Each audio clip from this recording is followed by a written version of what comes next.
There we go. So, self-hypnosis. Now, to be honest, all hypnosis is some form of self-hypnosis because I'm not doing anything to you. You're choosing to take yourself into a certain relaxed state with my suggestions to get you the results that you want. So all hypnosis is self-hypnosis, but this particular technique I'm going to show you, I teach all my clients in their first session because when you have the power to take yourself into this deeply relaxed state, you have the option to change your state without any recording from me, without any actual meeting me one to one, because my job is for you to not need me in the long term. My job is to empower you to actually do the inner work yourself without needing me. So, self hypnosis is one of the most powerful things you can do. I do it every single day. I check in with myself and do a mini self hypnosis anytime I can remember, right, this is the state I want to create in myself. Because when I focus on the state I want to create, then I'm steering my neural pathways onto my neural activity onto the pathways that I want to have. So I'll use self hypnosis for everything before giving a session like this. My hypno affirmation might be I'm grounded, I'm centered, and I'm excited to share. I'm grounded, I'm centered, I'm calm, or whatever it is. I used to use self hypnosis before going into drama schools and teaching voice when I had particularly rowdy groups of 22-year-old actors who were quite they used to push back, and I loved it. That's what actors are supposed to do, but oof, they were challenging. And I used to use self hypnosis as a technique. I go into the staff room or the bathroom or the changing room, and I would choose an affirmation that I was working on that particular week or month that I particularly wanted to feel in this class. For example, I'm authoritative, I trust myself, and I'm in control. And when you say it again and again and again while you're in hypnosis, your brain is going to take on that affirmation 1,000 times faster than if you say it consciously. So Arpan, just curious, do you usually do self-hypnosis in the morning, like things going well throughout the day? Absolutely 100% yes. I did it this morning. I sat in bed with a cup of tea and I did my self-hypnosis. I meditated. I focused on creating the state that I wanted to feel. I went a lot deeper than the self-hypnosis I'm going to teach you because I've been doing this for a while. If I were you, I'd do the affirmation 50 times if you've got the time. But as I run it with you now, I'm going to do it 21 times. So each stage of the self-hypnosis has a very, very specific reason behind it. So at the beginning, the looking up, it makes your eyelids feel like they want to close down. And so that starts to tell your brain to go into relaxation. The counting down, well, that's obvious. You're counting yourself down into deeper brainwave states, bringing yourself through alpha into theta. The more you do this, by the way, the better you get at it. The future pacing aspect is very, very powerful because you're imagining the results that you want. With hypnosis, well, with anything really, your subconscious mind doesn't know the difference between past, present, and future. So when you close your eyes and imagine your day going amazingly, your subconscious mind is playing that film or movie in your mind. That's creating the state that you want to feel. And as far as your subconscious is concerned, that is reality because it's feeling it right now. So that's why, I don't know about you, but if I watch a horror film, I don't tend to, but if I unintentionally watch one, I jump out of my skin when something dramatic happens. My subconscious mind doesn't know it's fake. My subconscious believes it's happening right now. So you can utilize this to your advantage. So you can create the state in the present moment that you want to feel. So imagine how you can use this future pacing before you stand up in front of your microphone and sing your recording. Imagine how you use future pacing before you go to your new job, or you get up on stage and give your TED talk, or you play in front of 3,000 people, or maybe 10,000. Imagine creating the state that you want with future pacing. Smiling is another part of the self-hypnosis. And I know I said in the writing before this course that there's no forced fun, and I won't make you dance hysterically with joy to music, but what I will do is ask that you do smile when we do the self-hypnosis, because when you smile, it sends you brain that dopamine hit that makes you want to come back for more and do it again. And it also gives you that lovely serotonin release that just makes you feel really, really good. Jemima, good question. Does it still work if you hear a little voice saying, no, you can't in the background? Absolutely, yes, because you're in control. You call the shots. You're the one who wants to go into hypnosis. And what I would do is actually say to that little voice, thank you so much for piping up. I see you. I hear you. You're safe to have change. Thank you for trying to keep me safe by stopping me from changing. I know you want the best for me, but we're safe. We're safe to have change. And the other logical fact I'll tell you is that everyone can be hypnotized. So even if some people go into a really light state and they get all the results they want. Some people go into really, really deep states and they get the results they want. The level of relaxation that you go into is completely personal to you, and you're still going to get the results you want because you want the results. So it's when someone says, "Oh, I can't be hypnotized," I kind of well, it's not true. You can. It's simply not true that people can't. I think the thing is there's this myth that people believe that I'm somehow doing something to you. But when someone says, "Oh, can you hypnotize me?" I'll say to them, "Well, yeah, that's like saying, can you hug me? I mean, do you want me to? Of course I can. But you've got to want me to." Because it's not me doing it to you, it's you engaging with me in the process. So I hope that answers. Arpan, why do we have the critic voice? What's their job? Are they trying to protect us from something? Yeah, you've hit the nail on the head with that one, Arpan. So parts therapy is a large part of what I do with hypnotherapy. It's usually a part of us trying to keep us safe by telling us we can't do it. And it's a part of us that probably believes that we're safe staying small because we were told as children, oh, shut up, stop shouting so loudly, behave, be quiet, be seen, not heard, be nice. And that creates neural pathways in the child's brain that makes them think when they're older, oh, maybe I shouldn't be too much larger than life. Maybe I shouldn't speak up. And for everyone, it's different, of course. But so often in society, we're trained to criticize ourselves because it's just what habits that have been handed down generation after generation. But on top of that, our brain is naturally wired to look for fault rather than virtue in a situation. So if you're walking down the path, in the Stone Age, let's say, or walking through the trees and you see something on the ground that looks like a snake or a stick, your brain is always going to go, snake. Because if it's a stick and you've optimistically decided it was only a stick and you step on it and it turns out to be a snake, that's your lunch. If you step on it and it turns, if you decide it's a snake and you avoid it, then you've just ensured your survival and the survival of the next generations. So our brains are hardwired to look for the worst in things, but of course we can update our subconscious mind to recognize that it's not a snake, we are safe, we can open up and shine and activate our power. So we're working with habits as well as a little bit of hardwiring as well, which can be changed. All right, so before we go into self-hypnosis, I want you to look through the playbook and make a decision about what you want to use self-hypnosis for, because the first thing I'm going to do is teach you now how to write your own hypno affirmation. So a hypno affirmation is an affirmation that we do in hypnosis. So for me right now, with everything I'm focusing on, my self-hypnosis, and I mean, I'm changing it and improving it at the moment all the time, but it's along the lines of, I love recognizing my inner power, or I love recognizing my gifts, because for me, I'm learning how to recognize myself, recognize what I've got to give in the world. So that's a short statement. Go to your playbook and look at the resources, the feelings that you really want to have, or look at the why at the bottom of the list and make a decision about your affirmation is going to steer you into the results, the feelings, the resources that you want to have. So, for example, if you want to feel empowered and strong, a hypno affirmation for you could be something like, the more empowered I feel, the stronger I feel. The more empowered I feel, the stronger I feel. So that would be a good one.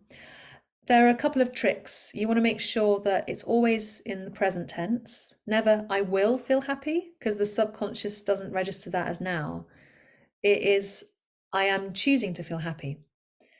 However, if you say to your subconscious mind in an affirmation such as, I'm relaxed, and you're actually feeling stressed, then your brain is going to go, well, you're not, are you? I'm not going to take that on. Step one, of course, is to go into self-hypnosis so that it's more open to that suggestion. But it's more beneficial sometimes to say something that's going to ease you in to that state. For example, every day I'm feeling more relaxed.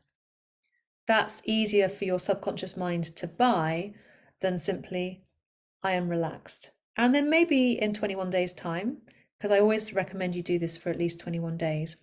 21 days time, then change it to I am relaxed. Another affirmation, hypno affirmation, could be, the more I trust myself, the stronger my boundaries are. Or, I love feeling light and free. So examples are, I love feeling is a really good one. Or, the more I blank, the more I blank. So the more I trust myself, the more I feel good, or the more I feel elated, the more elated I feel. Another one is, every day I am becoming more. And you could say shiny, or connected, or present, or grounded. Or, every day I trust my gifts more and more. So feel free to write your ideas in the chat box, and then I'll give you some guidance as to what may be more beneficial for you. But you know what? You know you better than I know you. So trust what feels right for you. So go ahead, write in the chat box a couple of ideas. And I can always, if you're not sure, just write how you want to feel. For example, I want to feel light and free. And then I'll curate a couple of hypno affirmations that you can use. By the way, you're going to get the PDF with lots of advice on how to create your affirmation after this. So the PDF will give you loads more ideas, and we can always go back and forth with some more ideas after this session. Oh, these are nice. Jemima, I love feeling present and calm. Oh, lovely. The more I accept myself, the more carefree I feel. Oh, I'm tearing up tomorrow. That's gorgeous. Yes, Kate, every day I can feel more proud of myself. These are gorgeous. You are pros, everyone. I love feeling vibrant and confident. Every day I'm becoming more present. Really, really nice. I love both of those, Claire. I would suggest picking one for the self-hypnosis, otherwise it's quite a long suggestion, but you can do the whole thing if you prefer. You want something that's easy to memorize. Lovely. The more I trust myself, the more I use my inner knowing. Oh, I love that. And you know what you could add? The more I trust myself, the more I recognize my inner knowing, or the more I hear my inner knowing, or the more I, do you see where I'm going with this? When you find the affirmation, so when I write these for clients, they always go, oh, that's the one, I feel it, like that tingliness, or they suddenly start crying, or they feel really connected to that particular word, that resource, that feeling. So go with the tingles. If you get tingles, go with what feels right for you. Susie, the more I achieve, the more I'm capable of. The only thing I'd say with that, Susie, is I don't want you to start to associate your worth with what you achieve, if that makes sense. I would be more inclined to say, the more capable I feel, the more I can achieve, rather than saying, the more I achieve, the more I'm capable of, because that might imply somewhere that you're only capable if you've achieved. I hope that makes sense. Let me know if it doesn't, and I can always riff on that a little bit more. Arpan, the more I trust myself, the more I get to spend time in the flow. Yeah, that's lovely. And if you want to shorten that, let me know if this feels good or not. The more I trust myself, the more in flow I feel. That, that's an idea. Lloyd, I love feeling calm and present. Jane, I love feeling calm, leaving troubles behind.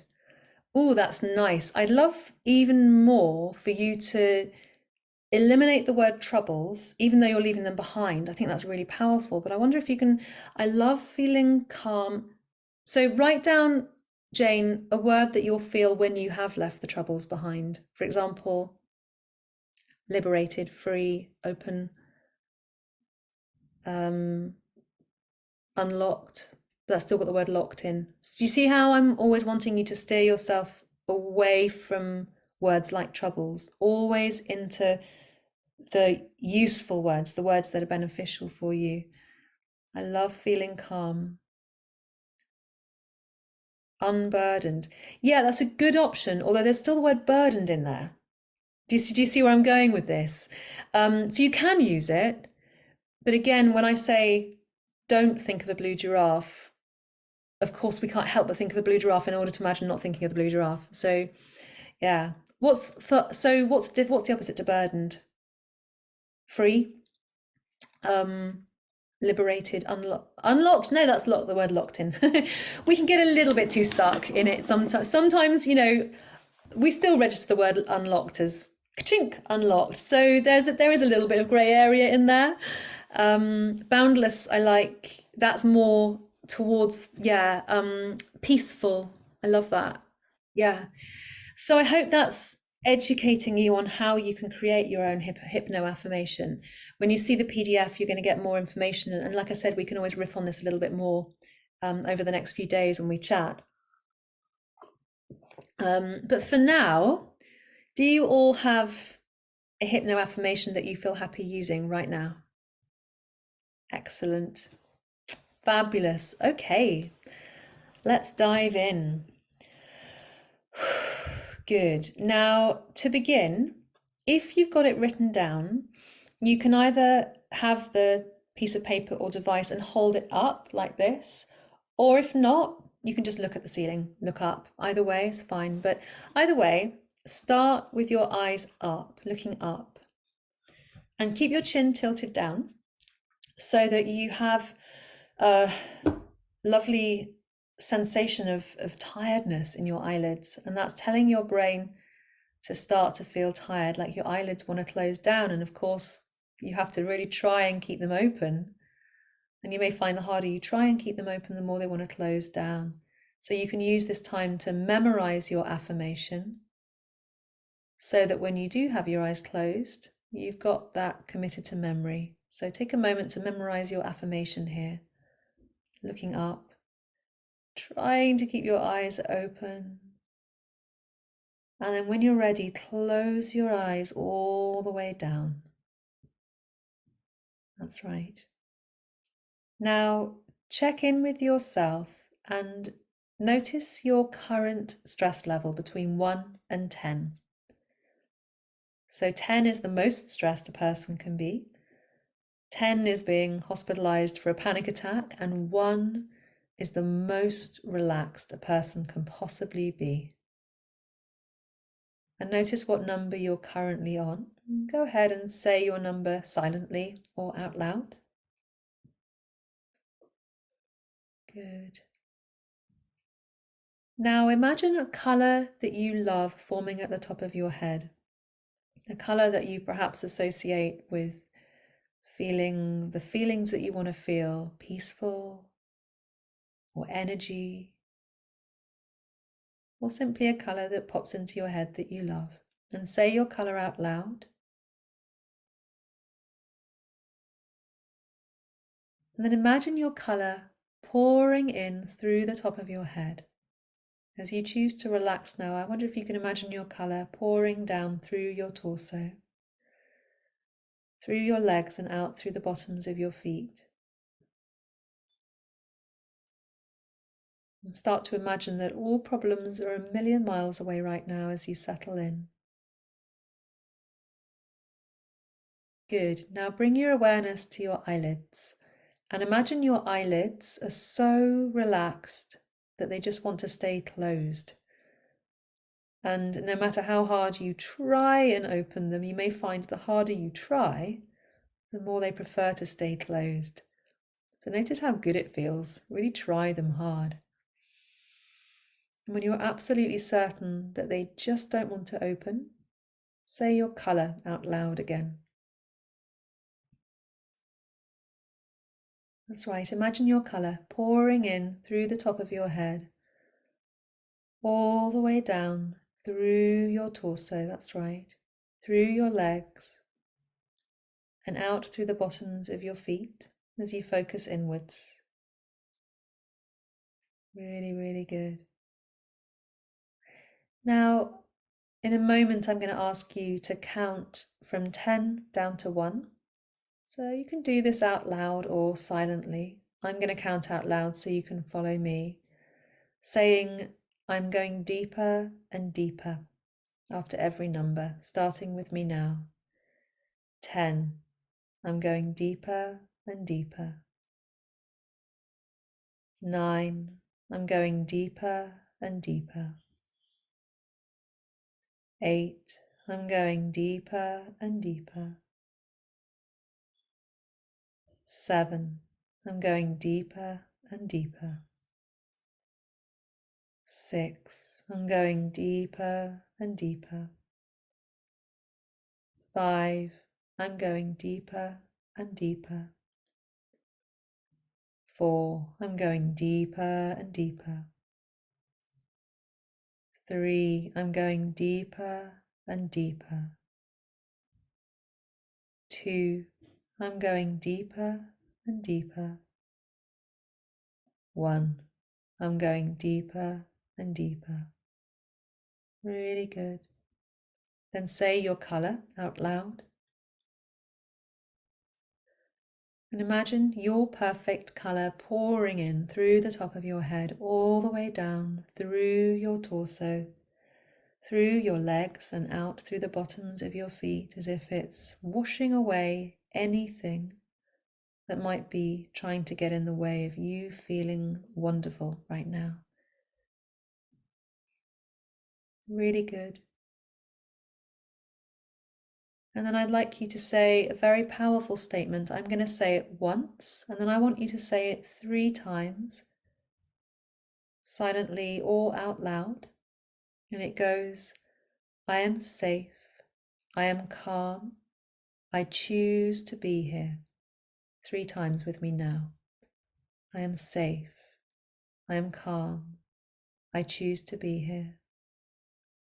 I am safe, I am calm, I choose to be here.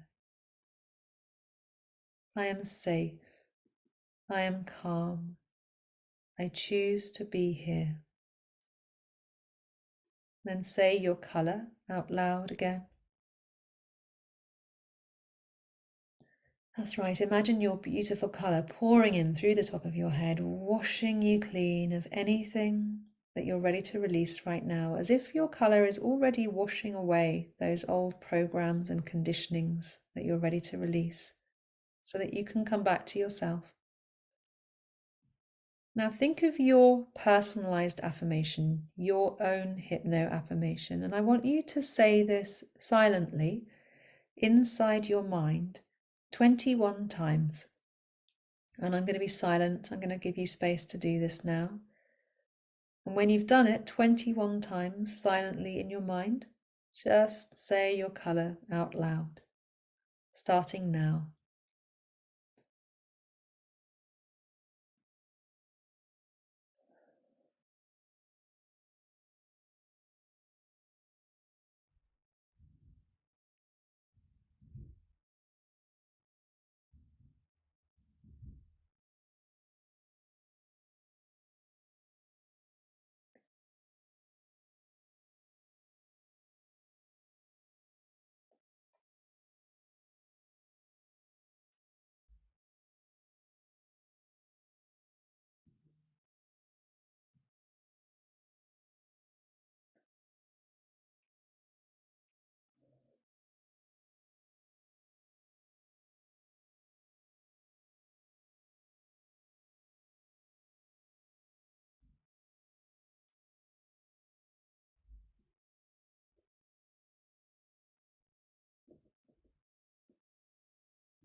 Really good. And assuming you've said it 21 times or longer, go ahead and say your colour out loud. As if your powerful colour is sealing in this statement that you're choosing. As if it's strengthening the neural pathways in your brain as you imagine your colour pouring through you, sealing it in, all the way down to the bottoms of your feet. And now see, feel, and experience the results that you want. So create this experience in your mind, in your body, all around you as if it's happening now. Imagine yourself feeling so good as you imagine this is happening. Create the state. Imagine the interactions that you have. Imagine how you feel physically. Imagine how you walk and speak or play or sing. Imagine how you show up. Imagine how good it feels, as if your inner power has already been activated now. Take another moment to really feel this, magnify it, stay with it, intensify it, turn it up and up. And then seal it in by saying your colour out loud once more. And imagine your colour pouring in through the top of your head, all the way through you, sealing in this wonderful feeling, knowing that you're choosing to create your state. Really, really let it go through every cell of your body, down to the bottoms of your feet. And then put a huge smile on your face and open your eyes. Good, have a stretch if that feels good. I'm always a fan of a good yawn. Yawning is so good for us. It's good for the voice, it's good for the throat, it's very good for the brain. And then write down your starting number and your finishing number. So note what your finishing number is now. I'd say I started I was feeling pretty relaxed. I was, probably about a 4. And I dropped down to, I'd say, about a 2. So I'm going to write in the chat box 4 down to 2. So write down in the chat how you felt, what your numbers were. Claire was also 4 down to 2. Yeah. 5 down to 3 tomorrow. Lovely. 6 down to 3, Kate. Wonderful. 6 down to 2, Jemima. Excellent. It's amazing, isn't it, how quickly you can change your state when you have the tools. So the more you do this, the more you're training your brain. Lloyd, 3 down to 1, lovely. So this is mental push-ups. And think of me as your personal trainer. I can't come to your house and make you do the push-ups. As much as I wish I could. Arpan, 7 down to 3, Jane, 6 down to 3, lovely, really good. Now, the more you do this, the more you're creating the state that you want to have, and your subconscious mind recognizes energetic states, emotional states, as your state of being. And the more you do this, the more it becomes your reality. And sooner or later, you'll start to find that those old patterns and habits will have been changed, and you've really started to activate the real you inside that has these states, because you couldn't imagine these states if you didn't see your capability of having them somehow. Just like when we have a crush on someone, it's usually because we're admiring something in them that we want in ourselves and we potentially have in ourselves. It's very much projection. So I personally don't think that you could imagine it if you couldn't have it. So stretch your imagination, stretch yourself with this. Good. So that's your self-hypnosis. I always recommend doing it 3 times a day. Once first thing in the morning, have a little tune in at lunchtime, and then once before bed. That's me personally. Use it anytime that you think you need a little boost. You can use it without, you're going to get the recording, but you can use it without the recording. You don't need me to help you do it. That's the great thing about self-hypnosis. Good. Any questions about that?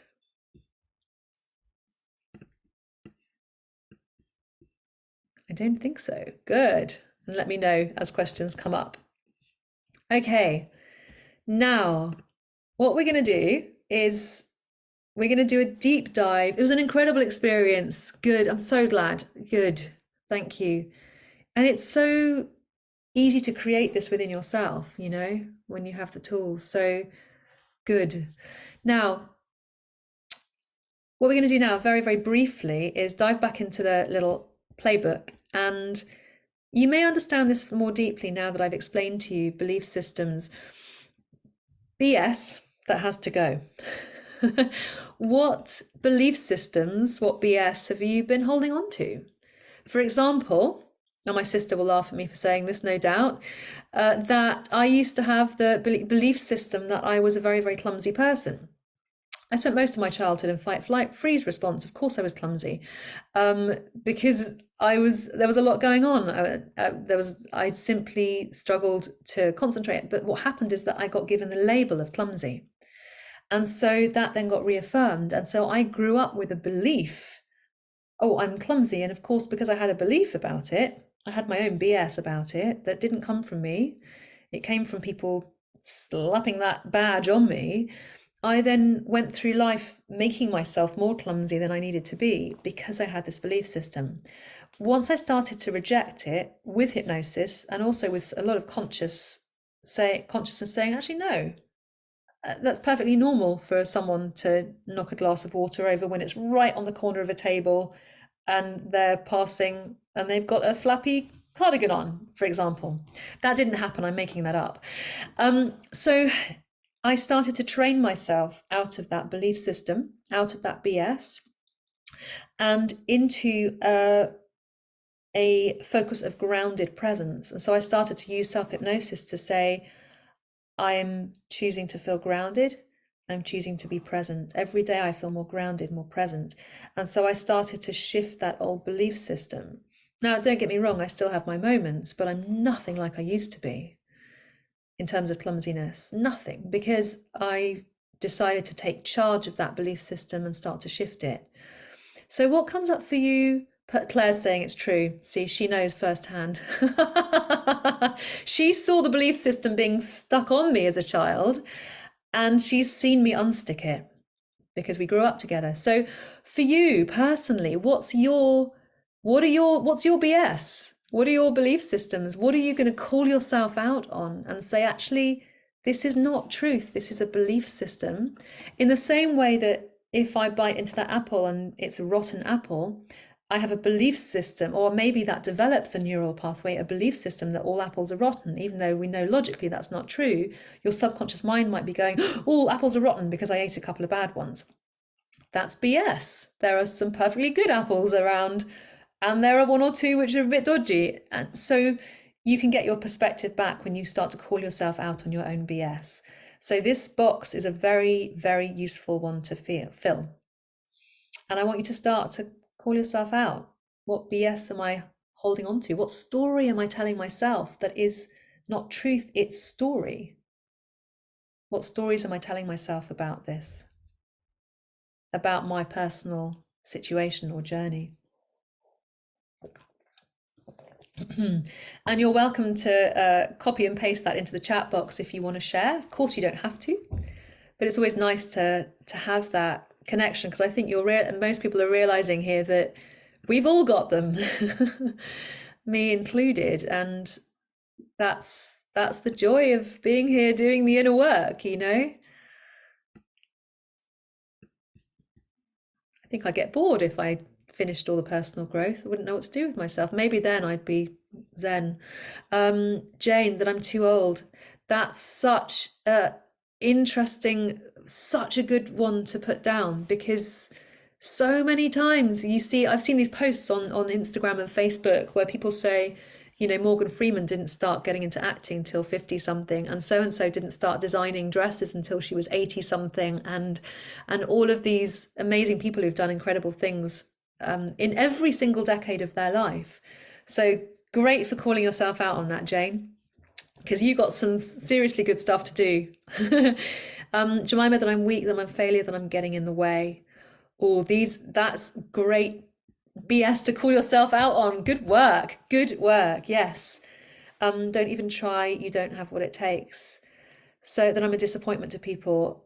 Lloyd, I can't feeling I can't do this, I can't do that. Oh, yeah, and I can feel the heaviness of those things, those, and I want to say, and I hope you're okay with me saying this, I want to say those lies because they're not truth, they are beliefs. And I think I'm safe in saying they are lies that we tell ourselves because of circumstances. And what if, put it this way, what if Richard Branson had a belief such as I can't? You know, or Elon Musk. I mean, I don't know why these people, probably because they're the most famous entrepreneurs that pop into my head. But yeah, how about you start acting as if? Acting as if is a huge, there's a book called Act As If.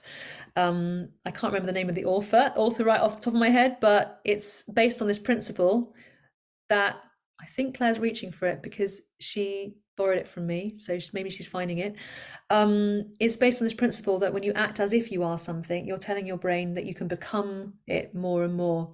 Yes, Kate, I'm the third child, everyone else and Kate. Yes, Claire's holding it up. It's called As If Principle. Claire, if you can write the author in the chat box, that would be really, really helpful. Thank you. Yeah, so all this BS, time to clear that stuff. Belief, I have to be perfect in all I do. This prevents me from trying out new things or taking bold actions. Really, really good observation. And everything that you're writing, that everyone's writing here is, I see this so much. You're all very, very, very normal for having these things, these beliefs, this BS. And it can change. So yes, the book is, thanks Claire, Richard Wiseman, The As If Principle. Yeah, excellent, excellent. So with all of this conversation has given me more information about what I want to do with you in the group hypnosis. So I'm just going to write down a couple of thoughts, a couple of notes, because there are so many things. And if I don't, you know, there's the recording that I've sent you as well. And this is giving me information about how to serve you moving forward. So if we don't cover anything here, there'll be other ways that I can cover this information for you because I want to get as much of this in as possible. But what we're going to do in hypnosis now is we're going to go into group hypnosis, a deep dive. I call it an activation because it really is about activating the part of you that's already there. You know, the stuff that's already inside you when you're not covered in all that programming. So I'll count you into a lovely deep relaxation where we do the change work, and then I'll count you up at the end. So play a game with me for a moment and honor me, and so humor me, even that's not honor me, humor me, and say out loud, I will have thoughts while I'm in hypnosis. Good, thank you. Because when you say something out loud, it really logs it with your brain that it's okay to have thoughts in hypnosis. Everyone does. It's very, very normal. Not all. Some people don't every single time, but if you do, it's normal. Because a lot of people say to me afterwards, "Oh, I was having thoughts," and I'll say, "Yeah, totally normal." The other thing I want you to do for fun is to clench up your fists as tightly as you can, and say out loud, "I'm trying as hard as I can." Good. Notice what happens to your jaw. And also notice how much or little you can receive in that state. And then open your hands up, relax your shoulders and say out loud, I'm allowing myself to receive. And notice the difference. Notice how much you can receive when you're in this state. And of course, when you're in receiving mode, that's when you have more access, more softness, more access to your subconscious abilities, your subconscious changes. Remember that your subconscious wants the best for you. So when you get your subconscious on board with the fact that you can have change which is the best for you, then it's absolutely 100% with you. So this is about allowing the change that your unconscious mind deep down really wants for you. It's just that we're clearing a little bit of old programming and patterns that are just not you, if that makes sense. So any questions before we dive into the hypnosis? Lovely. I'm just going to rehydrate. All this talking. It's a whole, I'm not used to this anymore. I used to do voice teaching all day, every day. Wow, it's changed. Okay.